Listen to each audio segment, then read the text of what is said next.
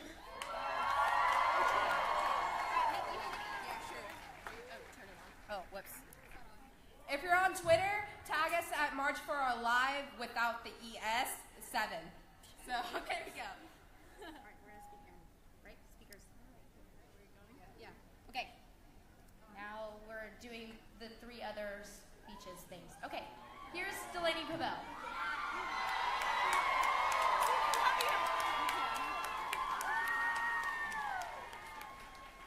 Hello everyone, my name is Delaney Pavel. I go to Trinity Valley School and I'm currently in 11th grade. Public speaking is something that I have never really done before. The fear of judgment from others is something that has controlled me my entire life. But recently I have been inspired by the students from Parkland, Florida and their bravery for making their voices heard. So I've decided to use my voice as well to hopefully inspire others who may not care or have an opinion on the issue of school safety.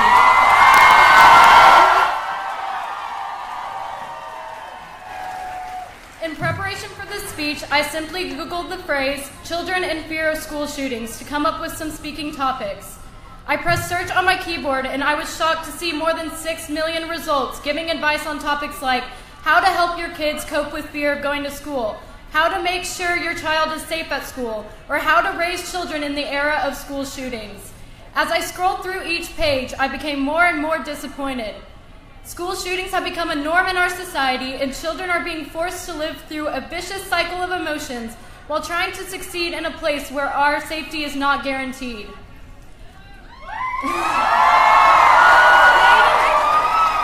I feel like everyone in my generation can remember the first time they felt unsafe going to school. For me, the whole situation was not a very serious deal, but it'll be pinned in my memory for the rest of my life. I was in 3rd or 4th grade, and our teachers locked us in the gym and wouldn't tell us what was going on. I knew something was wrong, but I didn't know what it was. I remember being confused, having a pit in my stomach, and feeling very uneasy. It wasn't until after school that we were told that there are high schoolers in the park directly across the street with guns, but no one was hurt and they did not officially enter the school. Even though there was no physical damage, my naive and childlike mindset that school was a safe haven where I could thrive and expand my knowledge was damaged significantly. As the years passed, I regained my confidence in going to school until the Sandy Hook shooting when I was in 6th grade. I remember crying with my friends, being scared and embracing each other and being so thankful that we weren't the victims. About a month later, we forgot about Sandy Hook. We stopped watching the stories and thinking about the victims. We just accepted that it was unfortunate and there was nothing that we could do. This past year, I visited the Columbine Memorial in Colorado. I was 15 at the time and more exposed to the epidemic of school shootings. I tried to imagine my classmates, my teachers, and my coaches' names on the plaques with flowers set out and poems written about them so I could attempt to understand the effect of a tragedy like this. It was easy to imagine, but somehow it still didn't feel real. The names on the walls were always still strangers to me. I was so used to reading the headlines and watching the news and seeing people struggle that I had simply become numb to the fear that I once had. It was not until the Parkland shooting this year that I realized it is necessary to be scared again. Sometime over the years, as these shootings have continued, we have been desensitized to the topic. And if you are not scared by the fact that children are dying and it is still not a priority for our government, then you are not paying attention.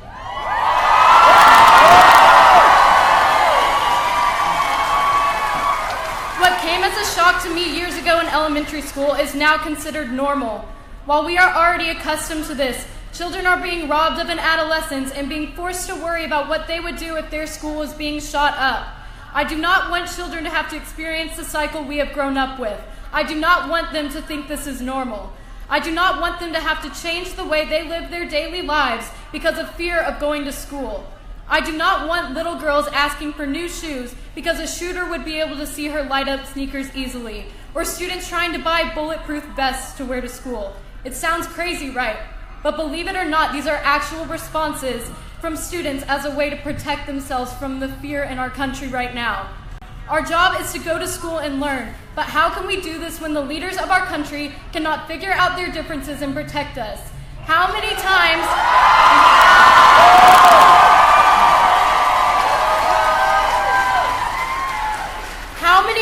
do we have to wake up to another school shooting in order for our government, the people designated to defend us, to wake up and realize that our generation's safety needs to be prioritized? Thank you.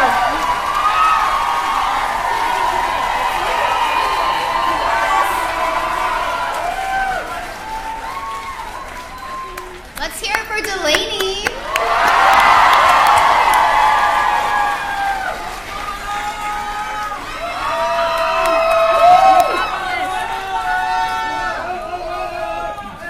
Hi, everybody. My name is a doctor. We need a doctor over there. Anybody, please?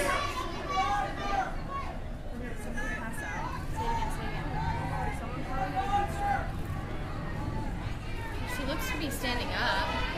Over there. Make way for this woman coming from the left, please. I don't know, but just keep saying by the trees. On the right. From the right. left. It's on the right. The woman is on the right. Right here. Someone call an ambulance. Okay, I think so. Can somebody please call an ambulance? Anybody? Part, please, part. Wait. Guys, make room. Please part over here by the trees. By the trees. Please make room.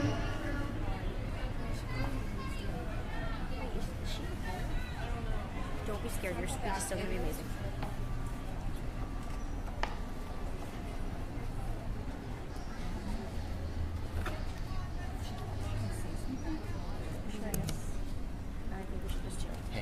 Well, like, I'm saying.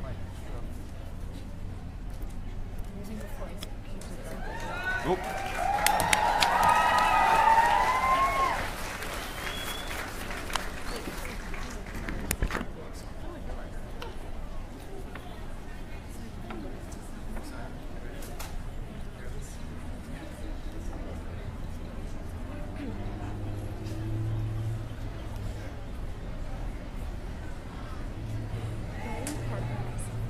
Okay, are we all good? All right, let's try this again. Okay.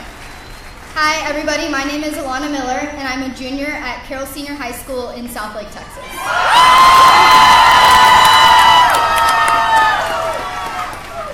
I haven't even started yet.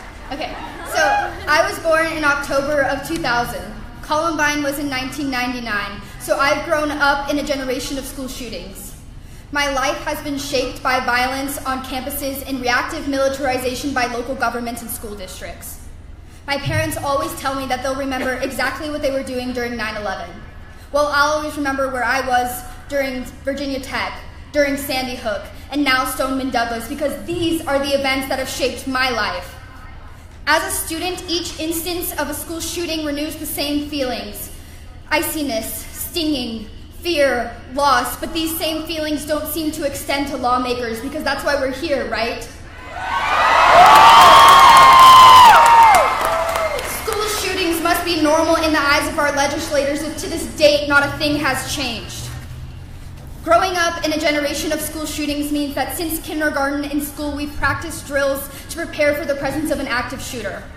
I've done drills so many times that they become an expected part of getting an education. Cowering against the wall in the dark as school administration bang on the door and yell to simulate the real experience has become so regular, I'm surprised it's not included in the course description.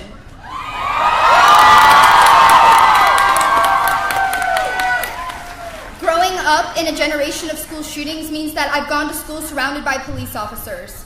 When my school district voted to employ school resource officers, an ambiguous alternative to soften the fact that they're armed officers regardless of what you call them, at each and every campus, I didn't feel more secure in school. I had never been around guns before, and I couldn't help but notice the one strapped to Officer Wilson's waist every day. It seemed so out of place in an environment made up of almost entirely children.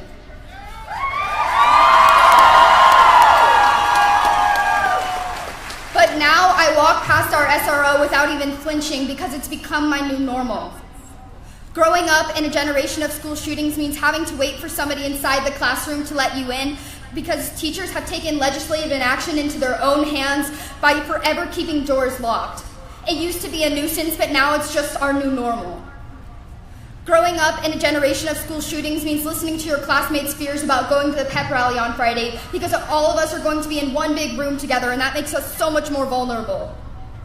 Growing up in a generation of school shootings means watching teachers throw away school supplies to make room in their cabinets for kids to hide just in case the worst ever happens. This shouldn't be normal.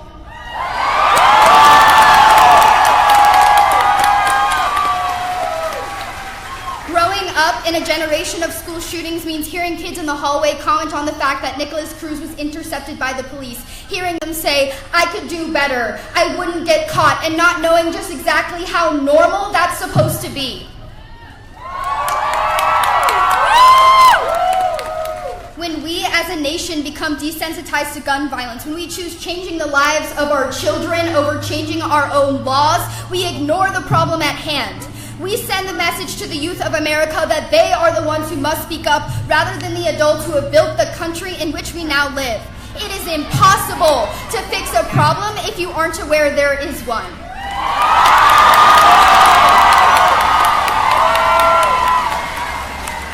Making active shooter preparation a part of young children's lives teaches them that there is no solution. It teaches them that they must accept and even expect these circumstances. It teaches them that this today is their normal. But when we become numb to killings, we should only expect more blood.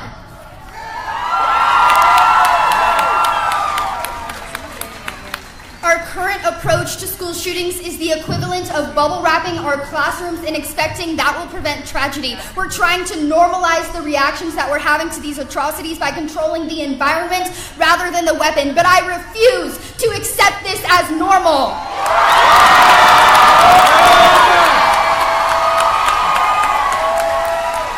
You can't fight fire with fire, and you can't cover me in armor because I shouldn't need it, and I don't. I believe that I'm strong enough on my own to go to class to do homework, and if something is threatening that, you don't change what I do.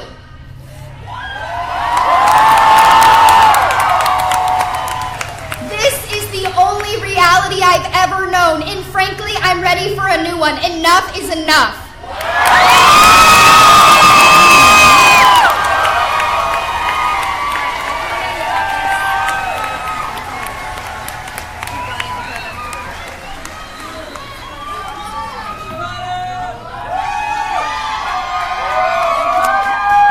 Good afternoon, Fort Worth. My name is Dakota Rudzik, and I'm a senior at Keller Central High School. I've been an activist for what's going on 2 years now, and this is one of my proudest moments. Seeing all of you out here gives me more hope than ever in the next generation. Today, all of you have taken the first step to not only transforming your future, but the future of every American who has ever feared for their life and their place of education. Right now, youth all across the nation are sending shockwaves across the world. We march today for our lives, and we stand today with the hope of a brighter future, not only for us, but for our children and our children's children.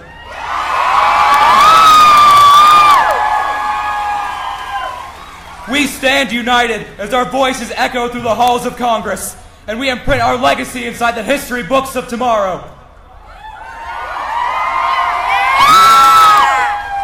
I'd like to thank you all so much for sacrificing a few hours of sleeping in today to come march with us. Your presence says a lot about your character. As a child, I was taught that monsters do in fact exist, and they look like people. Every day you walk around and you pass a monster and you never know it. This lesson has become more relevant throughout my life. This year alone, we have had 17 school shootings, and it is only March. The monsters among us are shedding their disguises in record numbers, and we are paying the price. We have reached a critical point in history. Will we let this nightmare continue, or will we defang the beasts who look to do us harm? The issue of gun violence is one that representatives on both sides of the aisle have neglected. Representatives that have gone back on their promises to represent their constituents and instead represent the highest bidder. To any DC representative who claims to be on our side, show us the legislation.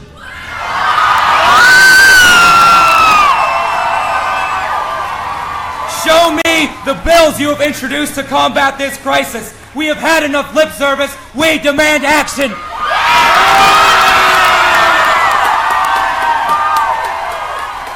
Any member of Congress who has not personally proposed meaningful legislation has failed you. You all know that this country can do better. So get out and demand more.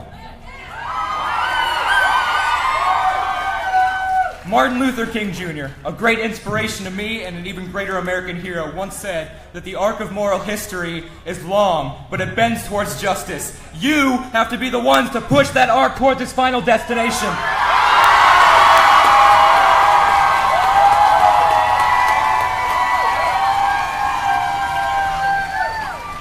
Do not call it quits after today.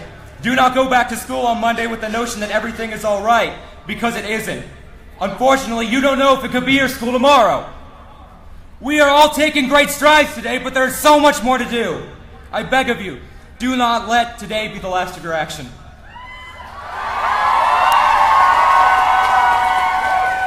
Do not let today pass and fade away. This is step one and the first step of many for some of you. We desperately need you right now.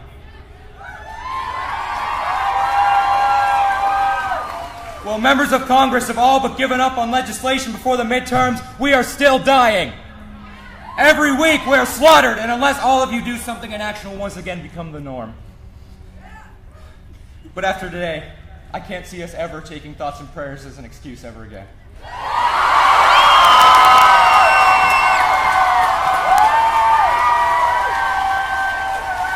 The gun lobby claims we are wrong in, quote, politicizing the murder of kids, but they know full well that there is no other option left for us. I shouldn't have to jump every time I hear a loud noise in the hallway. We were all forced to grow up too fast, and those at the top still have the audacity to tell us that we are too young and immature to confront this issue.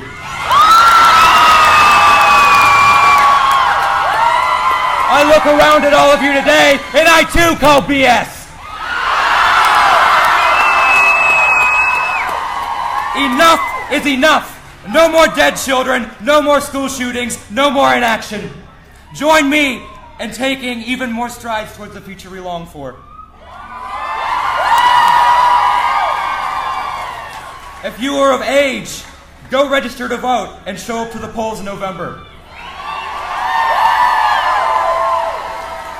If you have an idea for future action, or if you want to start your life of activism, come speak to me after this and we'll make it happen.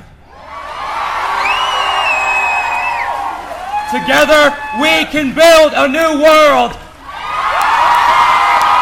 One that we are proud to call home. I can't thank you enough for coming out today. Keep on fighting, keep on dreaming, keep on making change. Thank you.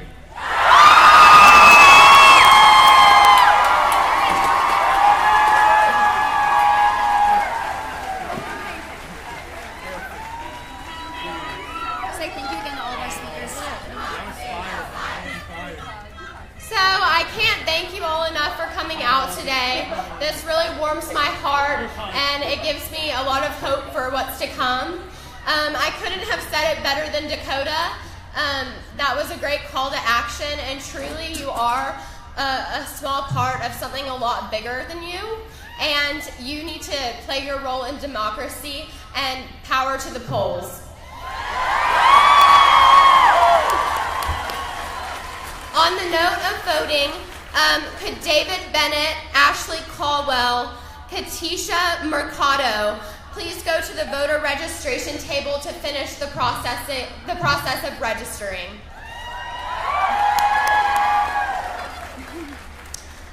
Lucy and I we've worked so hard to make this day happen, and we were so inspired by the students from Marjory Stoneman Douglas High School in Parkland, Florida, that created the March for Our Lives movement. We did not know that this would be such a big event, and I can't tell you how excited we were when we saw all of you coming to march today.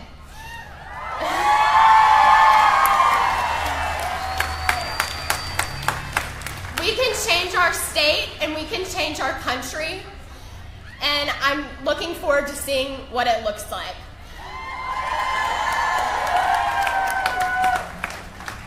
Like Dakota said, go out, register to vote, and when November comes, be there to vote. We can change Texas, and we can change our country for the better.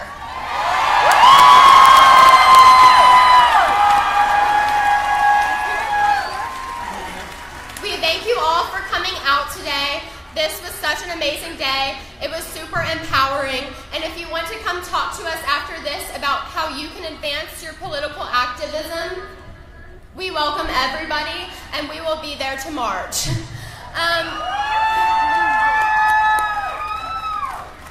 Yeah, I mean, just thank you. Also, I'd like to say, this is on a different note, but we are responsible for our own trash, so if everyone could just pick up after themselves, don't leave your signs or water bottles or anything. Thank you. Have a great day.